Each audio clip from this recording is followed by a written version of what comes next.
Hey guys, welcome to the study with Mayank. मैं हूं आपका मयंक और आज ला रहा हूं मैं आपके लिए कक्षा 11 की पाठ्य पुस्तक समाज का बोध। देखिए, हमारा यहाँ पर आखिरी अध्याय है, अध्याय 5वां, यानी हम यहाँ पर भारतीय समाजशास्त्रियों के बारे में पढ़ रहे थे। तो आज इसी क्रम में आपका यहाँ पर पार्ट 2 है। तो चलिए स्टार्ट करते हैं आज का वीडियो। देखते हैं मैं क्या क्या डिस्कस करना है यहाँ पर। देखिए, पार्ट 1 में आपने जो है घुरिये जी की जो जाति की परिभाषा है, जाति की परिभाषाओं का पूरा एक संग्रह जो था वो आपने कवर किया था। यानी ये संग्रह पूरा आपने पढ़ा था कि जातियां किस तरह से व्यवहार करती हैं, किस तरह से उनमें जो है सोपानिक विभाजन होता है। ये सारी चीज़ें आपने पार्ट 1 में कवर की थी। अब यहाँ पर घुरिये जी के बारे में तो पूरा परिचय हो गया है। यहाँ पर कुछ कहानी आगे बढ़ती है और आगे बढ़ती हुई कहानी में बताया गया है कि 1920 और 50 ईस्वी के मध्य में मध्य भारत में समाजशास्त्र के दो प्रमुख विभाग बने हैं। एक तो मुंबई में बना है 1920 में, और 1950 में यहाँ पर बना है एक लखनऊ वाला। यहाँ पर आप देखेंगे कि यहाँ पर मुंबई वाला विभाग तो घुरिये जी चला रहे थे, वहीं लखनऊ वाला विभाग जो है ये त्रिदेव का मतलब 3 लोगों की जोड़ी है। यहाँ पर राधा कमल मुखर्जी संस्थापक थे इसके, डीपी मुखर्जी साथ में थे, और डीएन मजूमदार, इनके द्वारा ये मिलकर विभाग ये वाला चलाया जा रहा था। यहाँ पर सबसे प्रसिद्ध व्यक्ति हैं डीपी मुखर्जी, यानी सबसे ज़्यादा लोकप्रिय 3 लोगों में जो है डीपी मुखर्जी काफ़ी लोकप्रिय हैं यहाँ पर। और ये डीपी मुखर्जी जो है केवल समाजशास्त्र तक इनका अध्ययन नहीं रहा है, ये काफ़ी प्रभावशाली व्यक्ति रहे हैं, काफ़ी विद्वान व्यक्ति रहे हैं। इन्होंने अपनी यहाँ पर बताया गया है कि इनका प्रभाव केवल सार्वजनिक लोकप्रियता, इनकी विद्वत्तापूर्ण लेखन में ही नहीं थी, बल्कि जो है ये भाषण में भी बहुत अच्छे खासे थे, मीडिया वगैरह में भी अच्छे खासे रहे हैं। ये तमाम इनके लेख वगैरह, आर्टिकल वगैरह समसामयिक मुद्दों पर ये सो जो है आपके समाचार पत्रों में देखने को मिले हैं, रेडियो वगैरह के प्रोग्राम में भी ये देखने को मिले हैं। डीपी ने जो है समाजशास्त्र से पहले इतिहास, इससे बाद में देखेंगे आप अर्थशास्त्र का अध्ययन किया है, और इन विविध विषयों में उनकी जो है अभिरुचि रही थी। यानी कि समाजशास्त्र में ये भी बाद में आए हैं, जैसे घुरिये जी आए थे। कहीं ना कहीं ये मार्क्सवाद से जो है बेहतर प्रभावित थे। जो आपके डीपी जो है मुखर्जी हैं, धुर्यटी प्रसाद मुखर्जी हैं, ये समाज उस मार्क्सवादी विचारधारा है इससे काफ़ी ज़्यादा प्रभावित थे। लेकिन यहाँ पर आप देखेंगे, आगे बढ़ते हैं यहाँ पर धुर्यटी प्रकाश मुखर्जी के बारे में। तो ये इनका जन्म जो हुआ है 5 अक्टूबर 1894 को मध्यवर्गीय बंगाली ब्राह्मण परिवार में हुआ है। इन्होंने ग्रेजुएशन जो है कलकत्ता विश्वविद्यालय से किया है इतिहास और अर्थशास्त्र में, फिर स्नातकोत्तर की उपाधि ली है। फिर बाद में 1924 में लखनऊ में विश्वविद्यालय में यहाँ पर लेक्चरर के पद पर रहे हैं ये अर्थशास्त्र और समाजशास्त्र में। तो ऐसे करके इनका जो है आप देखेंगे यहाँ पर। फिर बाद में 38 से लेकर 41 तक जो वर्तमान यूपी है, जिसे हम उस समय यूनाइटेड प्रोविंस कहते थे, तो यहाँ पर सूचना मंत्रालय में निदेशक के पद पर रहे हैं ये। तो ऐसे करके इनका कुछ है परिचय इन धुर्यटी प्रसाद मुखर्जी का। तो इन्हें डीपी मुखर्जी कहते हैं शॉर्ट में। डीपी मुखर्जी ने कुछ किताबें भी लिखी हैं, जैसे बताया गया है अंग्रेजी और बंगाली में इन्होंने पुस्तक लिखी है। इनके द्वारा एक लिखित पुस्तक है इंट्रोडक्शन टू इंडियन म्यूजिक, और एक अच्छी पुस्तक मानी जाती है। अब देखेंगे इन्होंने कहाँ पर वर्क किया है, डीपी मुखर्जी ने किस क्षेत्र में वर्क किया है। इन्होंने परंपरा और परिवर्तन पर डीपी मुखर्जी ने विचार दिए हैं। यानी परंपरा क्या है और परंपराएं जो हमारी चली आ रही हैं, जो हमारी रीति रिवाज चली आ रही हैं, उनमें परिवर्तन किस प्रकार से होता है, उस बारे में इन्होंने अपनी राय यहाँ पर रखी है। यहाँ पर डीपी मुखर्जी का फिर से जीवन परिचय बताया गया है कि क्यों ये समाजशास्त्र की ओर उन्मुख हुए थे। रीजन ये था कि ये भारतीय इतिहास और अर्थव्यवस्था के प्रति इन्हें असंतोष था, तो इस वजह से ये जो है इन्होंने अपना रुख जो है समाजशास्त्र की ओर किया है। इनका मानना ये था कि हमारे यहाँ जो इतिहास लेखन है, अर्थव्यवस्था इतनी ज़्यादा सुविकसित नहीं हो पाए हैं, जबकि हमारे यहाँ केंद्रीय रूप में जो है सामाजिक व्यवस्था हमारे यहाँ बहुत ज़्यादा परिपक्व रही है, हमारे यहाँ सामाजिक व्यवस्था जो है बहुत स्ट्रांग रही है। तो कहीं ना कहीं हमें इतिहास या अर्थव्यवस्था का अध्ययन करने से ज़्यादा अपने समाज का अध्ययन करना चाहिए। तो यहाँ पर इन्होंने वही बात कही है। इनका मानना यही है कि भारत की सामाजिक व्यवस्था ही उसका निर्णायक और विशिष्ट लक्षण है। तो यहाँ पर जरूरत यह है कि इसी का अध्ययन किया जाए। तो भारतीय संदर्भ में जो इनका निर्णायक पक्ष क्या है, इसका सामाजिक पक्ष है, और इतिहास, राजनीति और अर्थशास्त्र जो है ये पश्चिम के मुकाबले में भारत में कम विकसित थे। हकीकत बात भी यही है कि भारत में इतनी ज़्यादा इतिहास लेखन पर, राजनीति पर, अर्थशास्त्र पर इतनी ज़्यादा सहमति नहीं बन पाई थी। अगर वेस्टर्न कल्चर को हम देखें तो यहाँ पर सबसे ज़्यादा क्या चीज़ एक चली आ रही थी, एक सामाजिक इकाई जो थी वो विकसित रूप में थी। यानी हम यहाँ पर देखेंगे मिडाइवल के बाद सामाजिक इकाई जो है स्ट्रांग हुई है यहाँ पर। तो इन्होंने समाज पर फोकस करने को कहा है। डीपी ने अपने विचार दिए हैं कि इनका ये मानना है कि भारत में सामाजिकता का बाहुल्य है, इसके अलावा और सब कुछ बहुत कम है। यानी इन्होंने जो पूरा समाज का समग्र अपना अवलोकन किया है, उस अवलोकन में इन्होंने जो अपनी राय बनाई है, परसेप्शन बनाया है, उसमें यही कहा है कि यहाँ पर सामाजिकता सबसे ज़्यादा है। यानी आप भारत के किसी भी वर्ग में उस समय चले जाएं तो हर जगह समाज का ही रोल देखेंगे। समाजों में मौजूद विविधता है उसका रोल वहाँ पर देखने को इन्हें मिलेगा। तो वही चीज़ें यहाँ पर इन्होंने फोकस में रखी हैं। यहाँ पर इन्होंने भारत का इतिहास के बारे में बताया कि भारत का इतिहास, इसका अर्थशास्त्र, यहाँ तक कि इसका दर्शन सामाजिक समूहों के इर्द गिर्द घूमता है। यानी कि यहाँ पर अगर आप इतिहास की बात कर लें या फिर अर्थशास्त्र की बात कर लें तो भी ये सामाजिक समूहों के इर्द गिर्द घूमता है। यानी कहने का मतलब क्या है, इनका मानना ये है कि जो समाज शास्त्र है या समाज है हमारा, इसी समाज के अंदर ही आपका इतिहास भी आ जाएगा, इसी के अंदर अर्थशास्त्र भी आ जाएगा। इन्होंने इस तरह से इस नजरिए को यहाँ पर पेश किया है। ये बात कहने का मतलब यहाँ पर आप ऐसे समझ लीजिए। तो यहाँ पर भारत में समाज की केंद्रीय स्थिति को देखते हुए भारतीय समाजशास्त्री का प्रथम कर्तव्य ये है कि वो समाज, जो आपकी समाज में प्रचलित परंपराएं हैं, उनके बारे में पढ़ें। यानी इन्होंने साफ साफ ये कहा कि भाई हमें भारत के समाज की केंद्रीय स्थिति को सबसे पहले फोकस पर रखना है, और किसी भी समाजशास्त्री का सबसे पहले प्रथम कर्तव्य यही है कि कहाँ से स्टार्टिंग करनी है, हमें सामाजिक परंपराएं देखनी है। और सामाजिक परंपराओं का अध्ययन करने से क्या होगा, तो हमें क्या होगा, हमें जानकारी मिलेगी लोगों के जीवन स्तर के बारे में, रहन सहन के बारे में, समाज के बारे में। डीपी के लिए परंपरा का अध्ययन केवल यहाँ पर भूतकाल तक ही सीमित नहीं था, बल्कि सबसे इंपॉर्टेंट बात क्या है, इन्होंने जो परिवर्तन आए हैं, परंपराओं में परिवर्तन आए हैं, तो उनकी संवेदनशीलता से भी उनको जोड़ा है। यानी कितने महत्वपूर्ण परिवर्तन हुए हैं, किस तरह से जीवन काल में परिवर्तन हुआ है, वो सब चीज़ों पर भी इन्होंने फोकस दिया है। यानी केवल इन्होंने परंपरा के परिवर्तनों को नहीं देखा है, केवल भूतकाल को ही अध्ययन नहीं किया है, बल्कि इन्होंने उस संवेदनशीलता से उसका अध्ययन किया है, पता लगाया है कि इसका मानव जीवन पर क्या प्रभाव पड़ा है और आने वाली पीढ़ियों में ये कैसे परिलक्षित होगा। तो ये सब बातें इन्होंने यहाँ पर गहनता से इसका अध्ययन किया है। यहाँ पर आप देखेंगे, यहाँ पर कहा है कि सिर्फ भारतीय समाजशास्त्री के लिए समाजशास्त्री होना ही काफ़ी नहीं है। यानी इन्होंने समाजशास्त्रियों के लिए एक अनुरोध किया है कि केवल आप समाजशास्त्री हों और भारत का अध्ययन कर रहे हो तो आपके लिए इतना जरूरी नहीं है कि आप केवल एक भारतीय समाजशास्त्री हों। इसकी प्रथम आवश्यकता ये है कि पहली बात तो ये भारतीय हो, यानी आप समाज के, अगर भारत के समाज का अध्ययन कर रहे हो तो सबसे पहले तो आपको इंडियन होना चाहिए नेशनलिटी के अकॉर्डिंग, क्योंकि वह लोक रीतियाँ जो चल रही हैं, हमारी रूढ़िवादिता चल रही हैं, प्रथाएं वगैरह चली आ रही हैं, परंपराएं चली आ रही हैं, उनसे जुड़कर ही अपनी सामाजिक व्यवस्था के अंदर और उसके क्या आगे क्या है तभी आप समझ पाएंगे। हकीकत बात ही है, जैसे आप देखेंगे वेस्टर्न कल्चर में जाति प्रथा नहीं थी, यानी वेस्टर्न कल्चर में बहुत सारी चीज़ें नहीं थी जो हमारे यहाँ थी, हमारे यहाँ ये सब चीज़ें प्रचलित में थी। तो अब ऐसी बात है, वेस्टर्न कल्चर वाले को अगर हमारे यहाँ उस समय आके आता तो उसको अजीब लगता। अनटचेबिलिटी वगैरह जो थी वो हमारे यहाँ थी, वो वेस्टर्न कल्चर में उस समय नहीं थी, वहाँ पे अगर थी भी तो अलग तरह से थी। तो ये चीज़ें यहाँ पर हमें देखी, वहाँ पे नस्ल भेद था, यानी गोरे काले वाला भेद था वहाँ पे। तो हमें यहाँ पर ये चीज़ देखने को मिलेंगी। तो इस बात से इन्होंने ये भी ताल्लुक रखते हैं, इन्होंने ये कहा है कि अगर हम भारतीय समाज का अध्ययन करना है तो सबसे जरूरी बात यहाँ पर ये है कि भारतीय होना चाहिए, तभी आप यहाँ की लोक रीतियों को, यानी लोक आचार विचार हैं, जो रूढ़िवादी परंपराएं हैं, प्रथाएं चली आ रही हैं या परंपराएं हैं, इनको आप अच्छे से समझ पाएंगे और उन पर आप अपनी राय रख पाएंगे।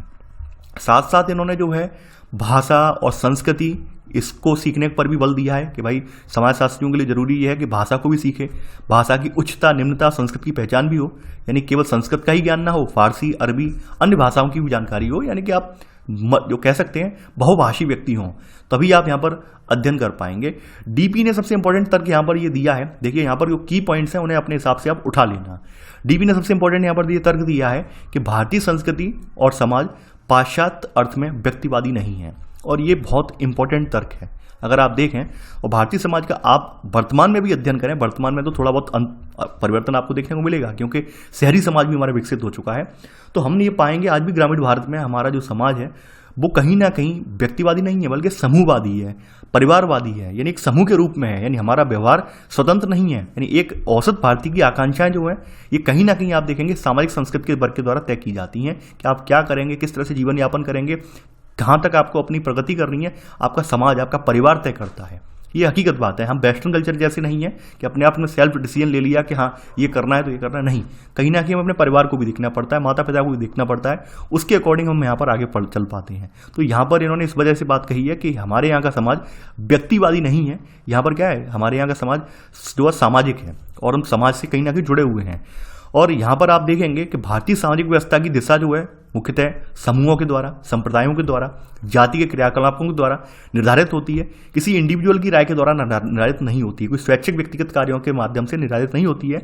हालांकि जो स्वैच्छिकता की प्रवृत्ति है वो आपके मध्यम वर्ग में बढ़ रही है और खास करके शहरी कल्चर में देखने को मिल रही है, ये बात इन्होंने कही। लेकिन हकीकत बात यह है, आज भी आप ग्रामीण भारत में जाएं या मध्यम वर्गीय परिवार जो आपके जहाँ जहाँ मौजूद हैं, शहरों को छोड़कर ग्रामीण इलाकों में या छोटे छोटे नगरों में, तो वहाँ पर भी आपको देखने को मिलेगा कि वहाँ पर जो कोई भी व्यक्ति है वो व्यक्तिवादी नहीं है, कहीं ना कहीं वो अपने समाज से, अपने परिवार से, अपने जो भी समूह है उनसे बंधा हुआ है और उसकी राय, उसकी प्रतिक्रिया, वो क्या करना चाह रहा है, किस तरह से करना चाह रहा है, वो कहीं ना कहीं ये सब चीज़ें उसे प्रभावित भी करती हैं। ये आपने भी देखा होगा। तो ये इन्होंने यहाँ पर बताया है।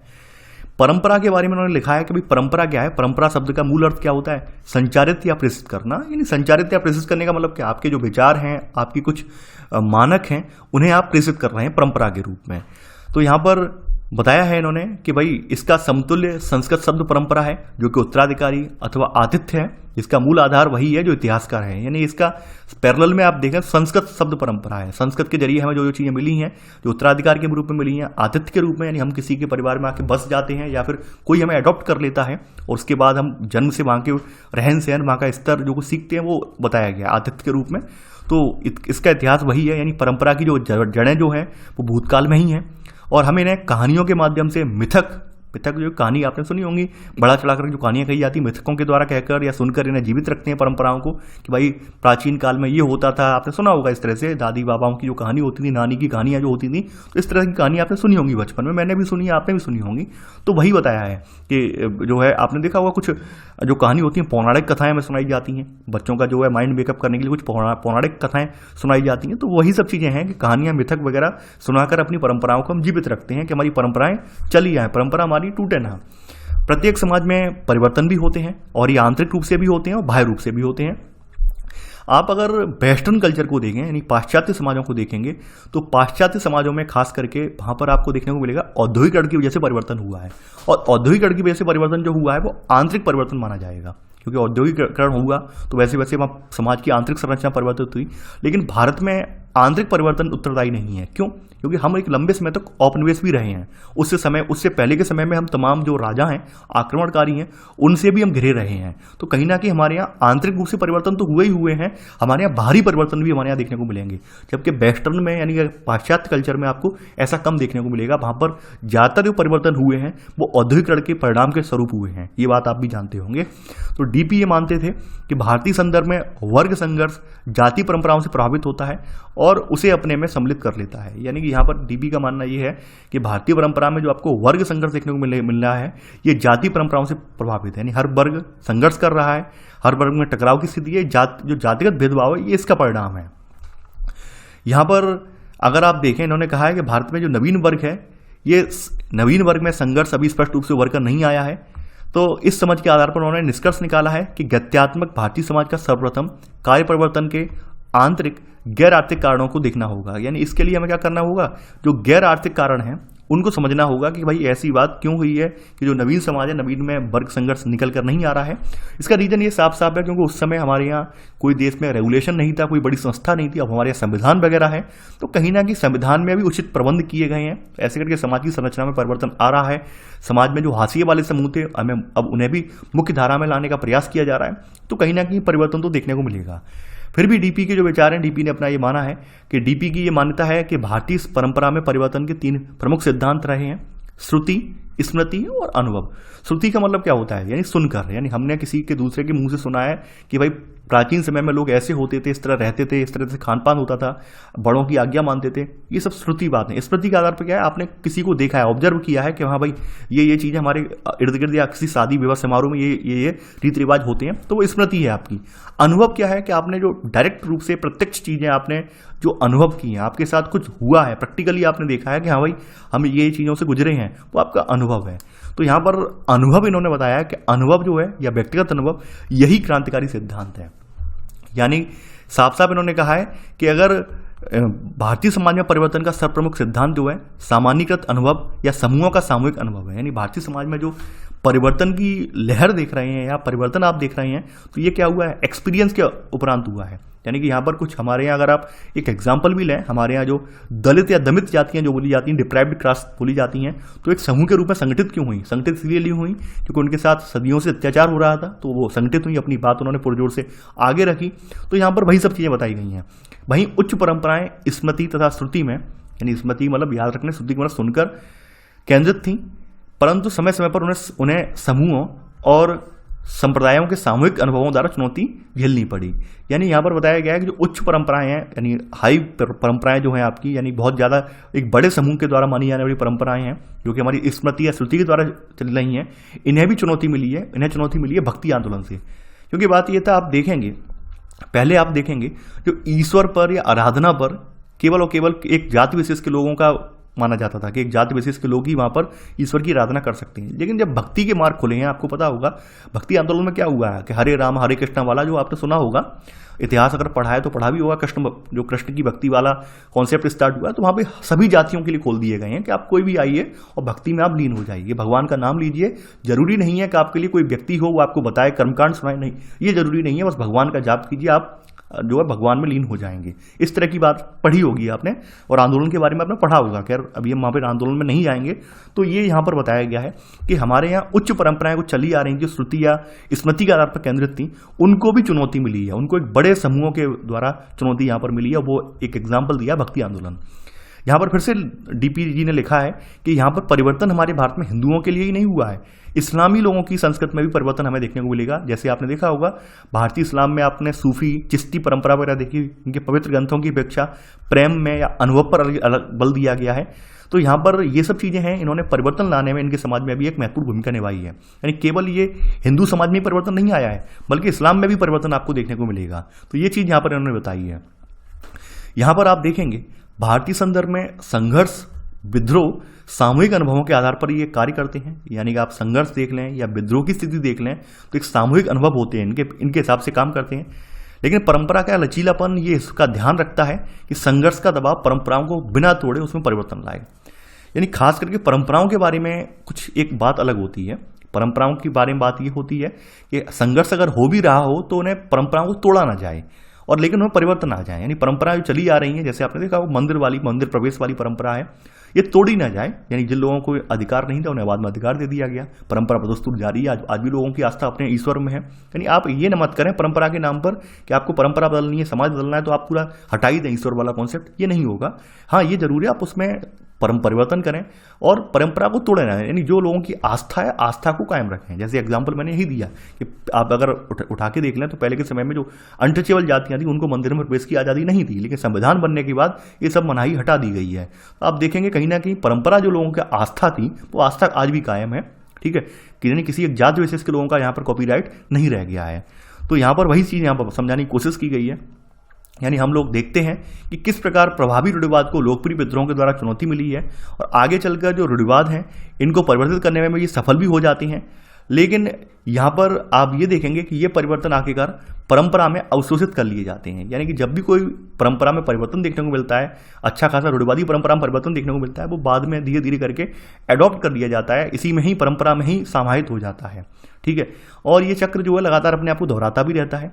यानी आप देखेंगे परिवर्तन की जो प्रक्रिया होती है, जहाँ संघर्ष परंपरा की सीमाओं में रहता है, तो ये यानी कि परिवर्तन की प्रक्रिया में आप देख रहे होंगे जो संघर्ष परंपराओं की सीमा में, यानी संघर्ष की स्थिति जो होती है एक बाउंड्री के भीतर ही रहती है। ये कहाँ रहती है?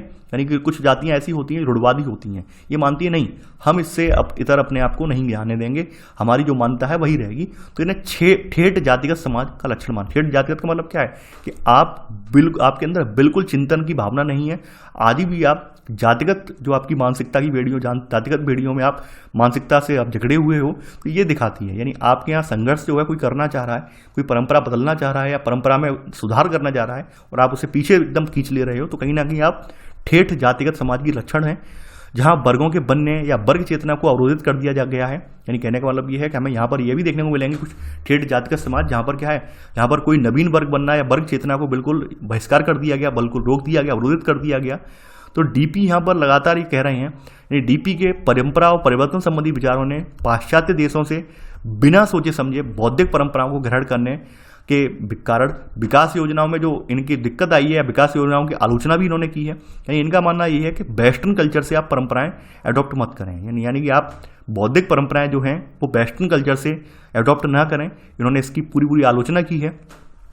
इनका मानना यह है कि परंपरा जो चली आ रही है, परंपरा को ना तो आप पूजें और ना ही इसको अनदेखा करना चाहिए। यानी कहने का मतलब क्या है? कहने का मतलब ये है कि कोई चीज़ चली आ रही है उसका मतलब ये भी नहीं है कि आप बिल्कुल अंधेपन में आकर फॉलो करें। थोड़ा बहुत तो लॉजिक लगाएं, यानी कोई परंपरा चली आ रही है तो एक लॉजिक, फिर भी जो लॉजिक बनता है वो लॉजिक तो लगाएं, क्यों चली आ रही, प्रश्न तो पूछें। यानी ऐसा नहीं है कि आप एक अंधेपन में ही यहाँ पर आप फॉलो करते चले आए कि हाँ ये हमारे पूर्वज करते थे, हम करते हैं और हमारे आने वाले बच्चे भी करते रहेंगे। ऐसा नहीं होना चाहिए। यहाँ पर साफ साफ कहा गया है, यानी ठीक उसी प्रकार जैसे आधुनिकता तो आवश्यक है लेकिन अंधानुकरण नहीं। अंधानुकरण का मतलब कि आप अंधाधुंध आधुनिकता के नाम पर गरीबों की बस्तियां तोड़ते जाएं, पर्यावरण को नुकसान पहुंचाते जाएं आधुनिकता के नाम पर, तो ये कहाँ की बात हुई। तो यही इन्होंने परंपरा के संदर्भ में कहा है कि परंपरा को हम ना तो बिल्कुल अंधेपन में आके ना तो पूजना ही चाहिए और ना ही हम अनदेखा भी नहीं कर सकते हैं। परंपरा है, ठीक है, हम मानते हैं, लेकिन हाँ ये नहीं है कि परंपरा के नाम पे कुछ भी कह दिया जाएगा हमसे, हम उसको स्वीकार कर लेंगे, ये बिल्कुल नहीं होना चाहिए। यहाँ पर अगर डीपी की बात करें तो ऊपर ध्रुजट प्रसाद मुखर्जी की बात करें तो ध्रुजट प्रसाद मुखर्जी जो है ये समीक्षक भी रहे, इन्होंने समीक्षा भी की है समाज की, इसके अलावा आलोचना भी की है। यानी कि यहाँ पर आधुनिकता के आलोचक भी रहे हैं, प्रशंसक भी रहे हैं, आलोचक भी रहे हैं, यानी कि इनके बारे में कुछ ऐसे विचार हैं। तो ये तो डीपी मुखर्जी के बारे में हो गया। अब अगले जो आपके व्यक्ति आ जाते हैं ये हैं AR देसाई। यहाँ पर आप देखेंगे कि AR देसाई का जीवन एक राजनीतिक कार्यकर्ता के रूप में स्टार्ट हुआ है। इनकी जो शुरुआत हुई है एक राजनीतिक पार्टी से हुई है और देसाई जो थे वो आजीवन मार्क्सवादी विचारों से प्रभावित रहे थे और मार्क्सवादी राजनीति में उनका एक सक्रिय योगदान भी था। इन्होंने बड़ौदा से जो है यहाँ पर आप देखेंगे स्नातक की पढ़ाई की है, बाद में इन्होंने इस्तीफा देकर कम्युनिस्ट पार्टी की सदस्यता को इस्तीफा दे दिया है इन्होंने यहाँ पर, ठीक है। और यहाँ पर आप देखेंगे इनके जो विचार हैं, इनकी जो विचारधारा है वो मार्क्सवादी राजनीति के समूहों के इर्द गिर्द घूमती रही है। इनके पिता जो थे बड़ौदा राज्य में यहाँ पर आप देखेंगे एक माध्यमिक स्तर के प्रशासनिक अधिकारी थे और साथ ही साथ एक उपन्यासकार भी थे और गांधी जी के लिए भी उन्होंने जो है काफ़ी समर्थन रहा है, काफ़ी उनकी हमदर्दी रही है गांधी जी के साथ। देखते हैं यहाँ पर, देखिए देसाई जी के बारे में बताया जाता है, देसाई जी की माँ का निधन जो था बचपन में हो गया था और इनके पिता ने ही इनका पालन पोषण किया था। प्रारंभिक काल से इनके पिता ने ही इनकी देखभाल की थी। तो ये देसाई जी का परिचय है। AR देसाई का नाम है इनका अक्षय रमनलाल देसाई। जन्म जो हुआ है इनका शिक्षा बड़ौदा में, फिर सूरत गए, बम्बई गए हैं। तो 1934 से 1929 तक ये भारतीय कम्युनिस्ट पार्टी के सदस्य रहे हैं। यहाँ पर आप देखेंगे 46 में इन्होंने घूरिया जी के निर्देशन में PhD हासिल की है। वहीं 1961 में इन्होंने एक पुस्तक लिखी है रूरल ट्रांजिशन इन इंडिया, ऐसी एक पुस्तक लिखी है। और यहाँ पर एक और लिखी है 1979 में पेजेंट स्ट्रगल इन इंडिया, ऐसे करके लिखी है। 1994 में इनका निधन हो गया है।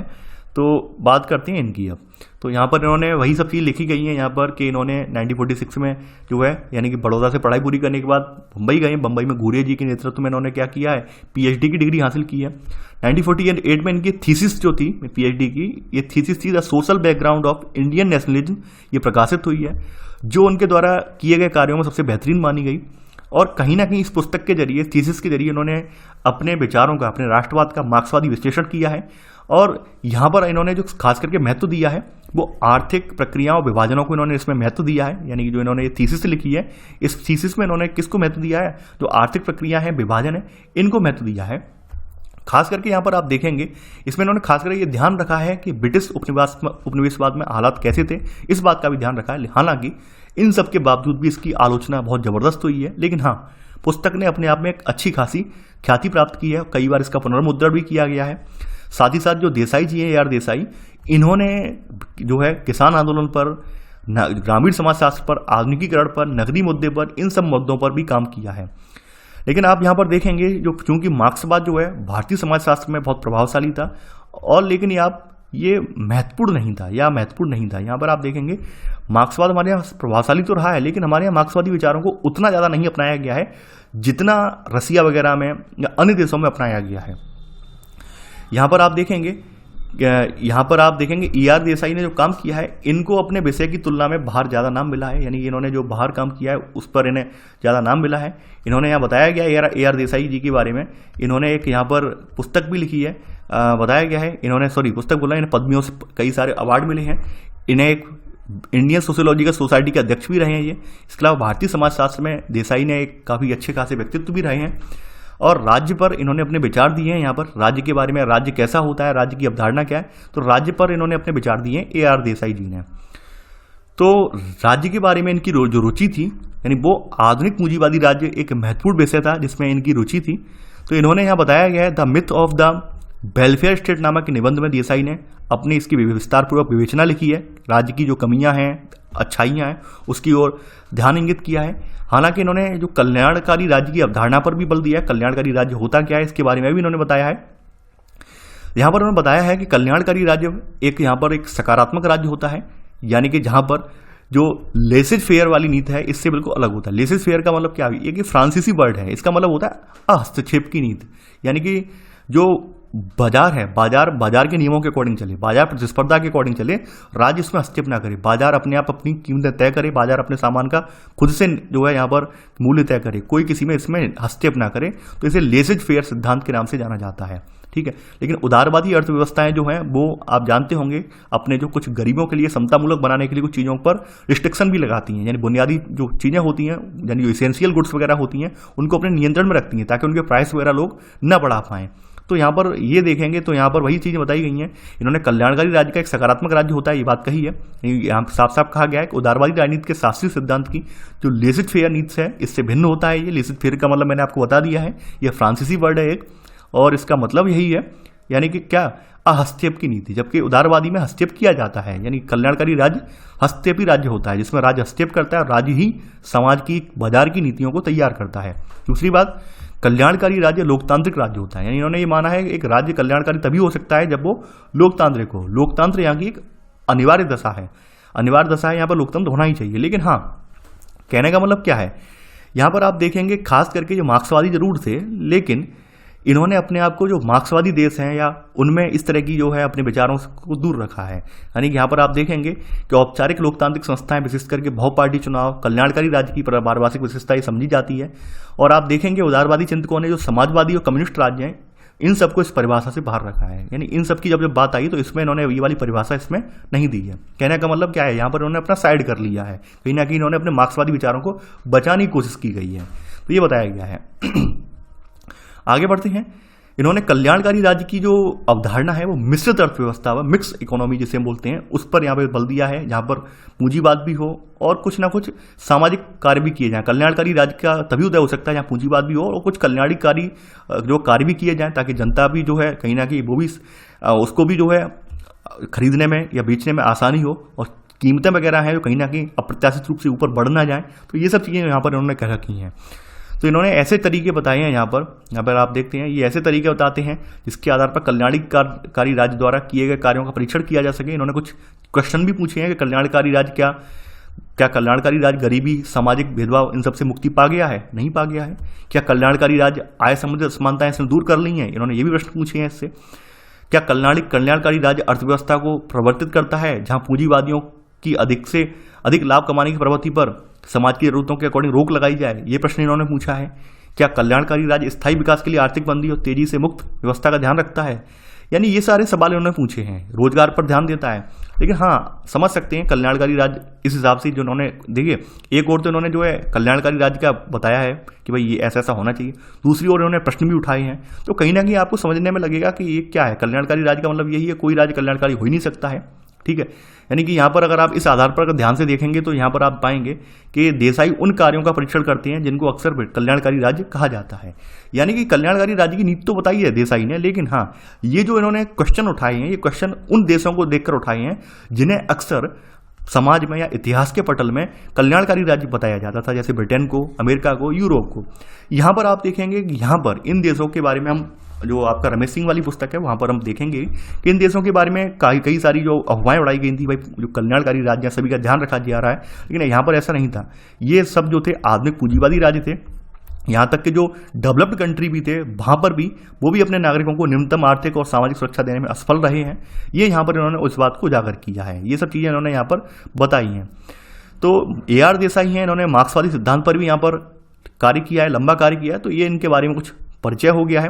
यानी कि यहाँ पर इन्होंने ऐसा नहीं है, कल्याणकारी राज्य की अवधारणा भी बताई है और जो कल्याणकारी राज्य होने का दावा करते थे उन पर प्रश्न चिन्ह भी उठाया है। तो ऐसे करके AR देसाई जी के विचार हैं। अब एक और व्यक्ति हुए हैं स्वतंत्र भारत के बेहतरीन, ये भारतीय समाजशास्त्री हुए हैं जिनका नाम है MN श्रीनिवास। इन्होंने डॉक्टरेट की जो PhD की उपाधि है 2 बार प्राप्त की है, एक बार तो मुंबई विश्वविद्यालय से, ये भी गुरिया जी की शिष्य हैं, और दूसरी बार इन्होंने ऑक्सफोर्ड से। यहाँ पर जब ऑक्सफोर्ड से इन्होंने डिग्री प्राप्त की है पीएचडी की, तब इनके सोचने समझने की शक्ति है, बौद्धिक अभिविन्यास है, उसमें परिवर्तन आया है। और उस समय ये ब्रिटिश सामाजिक मानव विज्ञान, पाश्चात्य मानव विज्ञान में प्रभावी शक्ति के रूप में उभर कर सामने आए हैं। और श्रीनिवास स्वयं के विषय के महत्वपूर्ण में केंद्र में रहकर उन्होंने अध्ययन भी किया है, यानी इन्होंने अपने भारतीय सामाजिक मानव विज्ञान का ब्रिटिश सामाजिक मानव विज्ञान का कंपेरेटिव अध्ययन भी किया है। इनका श्रीनिवास जी का जो डॉक्टरेट का जो निबंध था, इसका प्रकाशन बताया गया है religion and society among the Coorgs of South India के नाम से हुआ है। तो यहाँ पर इस पुस्तक में श्रीनिवास ने जो ब्रिटिश सामाजिक मानव विज्ञानी में प्रभावी संरचनात्मक जो प्रकारवादी रोल है वो यहाँ पर निभाया है। और इस संदर्भ में इन्होंने इसका जो है कहीं ना कहीं अध्ययन किया, जो है शोध प्रस्तुत किया है। यहाँ पर आप देखेंगे, यहाँ पर शुरुआत में ये ऑक्सफोर्ड में भी रहे हैं। ऑक्सफोर्ड में नवस्थापित भारतीय समाजशास्त्र जो है विभाग में प्रवक्ता के रूप में भी नियुक्त किए गए। 1951 में इन्होंने इस्तीफा दे दिया है, भारत में लौट आए हैं। फिर ये महाराजी साईजी राव विश्वविद्यालय में बड़ौदा में स्थापित विभाग के अध्यक्ष बने हैं। बाद में यहाँ से भी चले आए हैं। 1959 में इन्होंने दिल्ली आ गए हैं और दिल्ली स्कूल ऑफ इकोनॉमिक्स और बाद में समाजशास्त्र विभाग की स्थापना इन्होंने की है, यानी इन्होंने ही की है श्रीनिवास जी ने। और बाद में यहाँ से भी चले गए हैं, ठीक है। यानी इन्होंने लगातार इनके साथ शिकायत ये बनी रही कि भाई हम तो केवल संस्थाओं की स्थापना करने में लगे रहे, हम अपने कभी भी शोध कार्य नहीं कर पाए हैं। हालांकि श्रीनिवास ने इन सब कठिनाइयों के बावजूद भी भारतीय जाति व्यवस्था, आधुनिकीकरण और सामाजिक परिवर्तन या फिर ग्रामीण समाज पर तमाम अध्ययन किए हैं। खासकर इन्होंने अपनी जो है अंतर्राष्ट्रीय पहचान, सहयोगी वगैरह जो है इनकी मदद से अपनी अच्छी खासी विश्व में अंतर्राष्ट्रीय पहचान भी कायम की है। तो यहाँ पर इन्होंने जो है अपनी ब्रिटिश सामाजिक मानव विज्ञान, अमेरिकन मानव विज्ञान और शिकागो विश्वविद्यालय में इनकी अच्छी खासी पहचान थी, ये बताया है। ये भी जो है घूरिया की तरह या लखनऊ के अन्य विद्वानों की तरह ये भी श्रीनिवास ने नई पीढ़ी के समाज को तैयार किया है और कई दशकों तक इनके विषयों ने, इनके शोधों ने योगदान भी दिया है। अब यहाँ पर इनके गाँव संबंधी जो विचार हैं जो श्रीनिवास जी के, वो बताया है कि गाँव कैसे होते हैं, इनके बारे में बताया गया है। देखिए, इनका नाम पूरा मैसूर नरसिंहाचार्य श्रीनिवास है। तो एमएन श्रीनिवास की रुचि जो थी भारतीय गांव में थी और ग्रामीण समाज में इनका जीवन था। तो यहाँ पर आप देखेंगे, यहाँ पर ये गांव में देखिए, पहले इनका थोड़ा जीवन परिचय देख लेते हैं। ये भी मैसूर के एक आयंगार ब्राह्मण परिवार में जन्मे हैं। इनके पिता एक जमींदार थे, साथ ही साथ बिजली विभाग में कार्य भी करते थे। प्रारंभिक शिक्षा मैसूर विश्वविद्यालय से हुई है, ठीक है। तो इन्होंने अपना जो पीएचडी का जो लिखा है, स्नातकोत्तर शोध पुस्तक लिखी, तो पीएचडी की बोल रहा हूँ मैं, जो पोस्ट ग्रेजुएशन की पुस्तक लिखी है, शोध पुस्तक marriage and family among the Coorgs. इसके अलावा पीएचडी 2 बार की है इन्होंने, एक बार बम्बई विश्वविद्यालय से घूरिया के निर्देशन में, दूसरी बार यहाँ पे ऑक्सफोर्ड से की है, ठीक है। रेडक्लिफ, ब्राउन और इवांस के पीछड़ के जो निर्देशन में की है। इसके अलावा ऑक्सफोर्ड से इस्तीफा देकर भारत आ गए हैं और भारत में आपने पढ़ाई लिया ऊपर, साईजी राव विश्वविद्यालय बड़ौदा में प्रोफेसर। इसके अलावा 1959 में दिल्ली स्कूल ऑफ इकोनॉमिक्स और समाजशास्त्र की स्थापना इन्होंने की है। तो ये इनका कुछ योगदान है, ब्रीफ परिचय है। तो इनका मैंने बता रहा था, इनका जो रुचि थी वो गांव के अध्ययन में थी कि गांव होते कैसे हैं, किस तरह से कार्य करते हैं, तो इनकी रुचि थी। इन्होंने कई सारे यहाँ पर कई सारे दौरे किए हैं। खास करके इन्होंने बताया है, यहाँ पर आप देखेंगे तो यहाँ पर इन्होंने ये अध्ययन कहाँ किया है, ये लगभग 1 साल तक मैसूर के निकट एक गांव है, वहाँ पर इन्होंने कार्य करने के पश्चात एक प्रत्यक्ष रूप से जानकारी जुटाई है।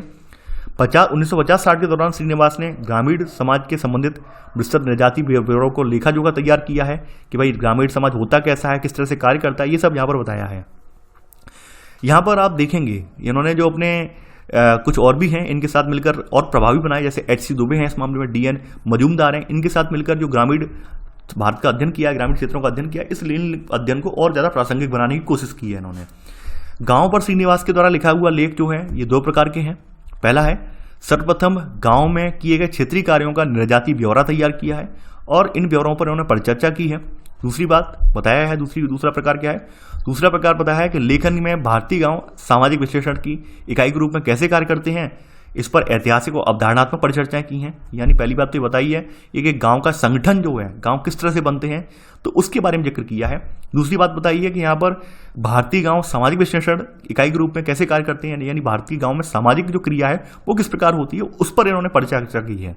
यानी यहाँ पर कहीं ना कहीं इन दोनों बातों पर इन्होंने गहरा अध्ययन किया है और दोनों बातों के बारे में अपने विचार, अपने लेख लिखे हैं। हालांकि इन दोनों बातों में इन्होंने जो भी अपनी लिखा है उसकी आलोचना भी हुई है, उस पर विवाद भी हुआ है।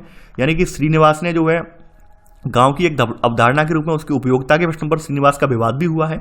यहाँ पर ग्रामीण अध्ययन के खिलाफ कुछ लोग भी थे, जैसे एक लुई ड्यूमो हैं, यानी कि मानव शास्त्री हैं लुई ड्यूमो, इन्होंने एक अध्ययन बताया था।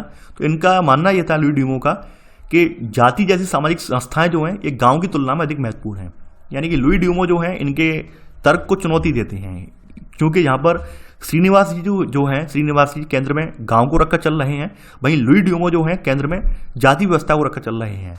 तो यहाँ पर आप देखेंगे लुई ड्यूमो के विचार ये हैं कि लुई ड्यूमो कहते हैं कि गांव केवल कुछ लोगों का समूह है, जहाँ पर विशेष स्थान पर ये लोग रहते हैं, और वहाँ पर खास करके आप देखेंगे गांव बने रह सकते हैं या समाप्त हो सकते हैं, लेकिन इनमें एक चीज़ कभी खत्म नहीं होती है, वो होती है जाति या धर्म।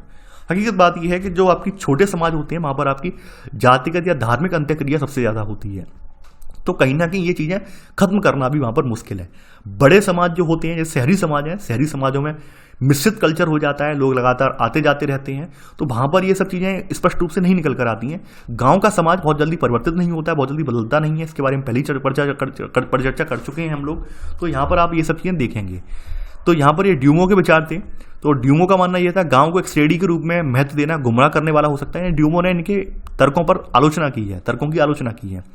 हालांकि श्रीनिवास का मानना यही है कि गांव एक आवश्यक सामाजिक पहचान है, और ऐतिहासिक साक्ष्य दिखाते हैं कि गांव अपनी जो एकीकृत पहचान बनाई है गांव ने, यानी कि गांव ने अपनी एकता दिखाने में, गांव ने राष्ट्रीय आंदोलन में भी यहाँ पर अच्छी खासी भूमिका निभाई है। तो यहाँ पर आप देखेंगे, यहाँ पर श्रीनिवास ने जो है ब्रिटिश जो आपके प्रशासक वगैरह थे, तो इनकी जमकर आलोचना की है।